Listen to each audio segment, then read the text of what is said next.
আসসালামু আলাইকুম বন্ধুরা, আমার চ্যানেলে আপনাদের সকলকে স্বাগতম। আজ আমি রান্না করেছি খাসির মগজ ভুনা। এই রেসিপিটা বানানো অনেক সহজ, আপনারা বাসায় খুব সহজেই এই রেসিপিটা বানাতে পারবেন। সবাইকে শুভেচ্ছা জানিয়ে শুরু করছি আমার আজকের এই রেসিপি। আশা করছি আপনাদের সকলের অনেক ভালো লাগবে। আমি এখানে 2টা খাসির মগজ পরিষ্কার করে নিয়েছি। খাসির মগজগুলো অনেক ছোট হয়, যে কারণে আমি 2টা মগজ নিয়েছি। এখন মগজ কচলিয়ে রগগুলো বের করে নেব মগজ থেকে। দেখুন বন্ধুরা, আমি সব রগ বের করে নিয়েছি। এখন একটা প্যানে দিয়ে দিচ্ছি সাদা তেল। এর মধ্যে দিয়ে দিচ্ছি 1 বাটি পেঁয়াজ কুচি। এখানে পেঁয়াজ কুচির পরিমাণটা একটু বেশি দেবেন। এর মধ্যে এখন দিয়ে দিচ্ছি 2টা তেজপাতা, 2টা এলাচ, 2 টুকরা দারচিনি। এখন পেঁয়াজের সাথেই হালকা করে ভেজে নেব। পেঁয়াজটা বেশি ভাজার দরকার নেই।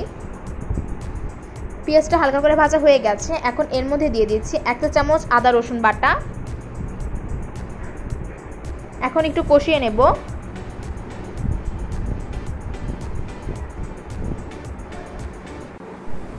কষানো হয়ে গেছে, এখন একটু নেড়ে চেড়ে নিচ্ছি। এখন এর মধ্যে দিয়ে দিচ্ছি একটু পানি। এখন একটু কষিয়ে নেব আবারও। এখন এর মধ্যে দিয়ে দেব 1 চামচ হলুদের গুঁড়ো, 1 চামচ মরিচের গুঁড়ো, 1/2 চামচ ধনিয়ার গুঁড়ো ও 1/2 চামচ জিরা বাটা। দিয়ে দেব 4 থেকে 5টা কাঁচা মরিচ।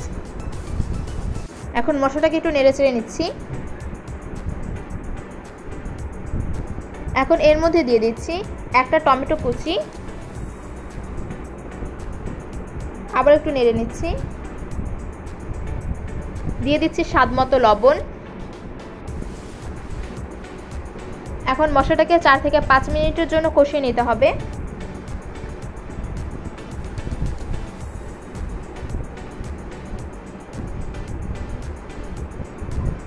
বন্ধুরা, মশলাটা কষানো হয়ে গেছে, টমেটোটাও গলে গেছে।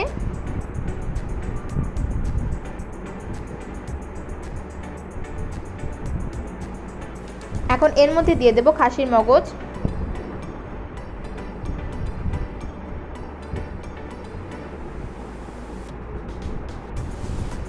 একটু নেড়ে চেড়ে নিচ্ছি।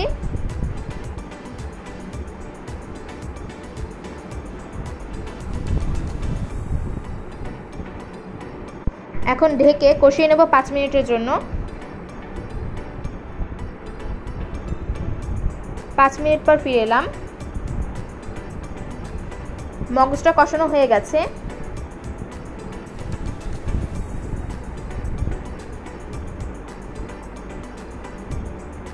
এখন এর মধ্যে দিয়ে দেব পানি। 1 কাপ পানি দিয়েছি। মগজটা রান্না করতেও কম সময় লাগে এবং বেশি পানিও লাগে না।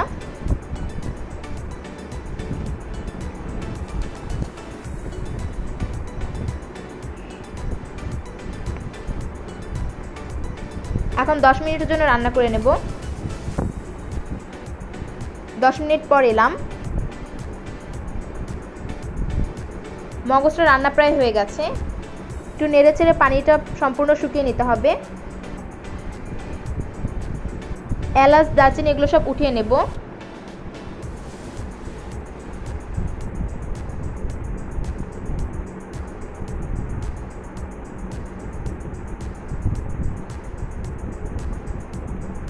নেড়ে পানিগুলো সব শুকিয়ে নিতে হবে। এখন এর মধ্যে দিয়ে দিচ্ছি 1/2 চামচ গরম মশলা গুঁড়ো।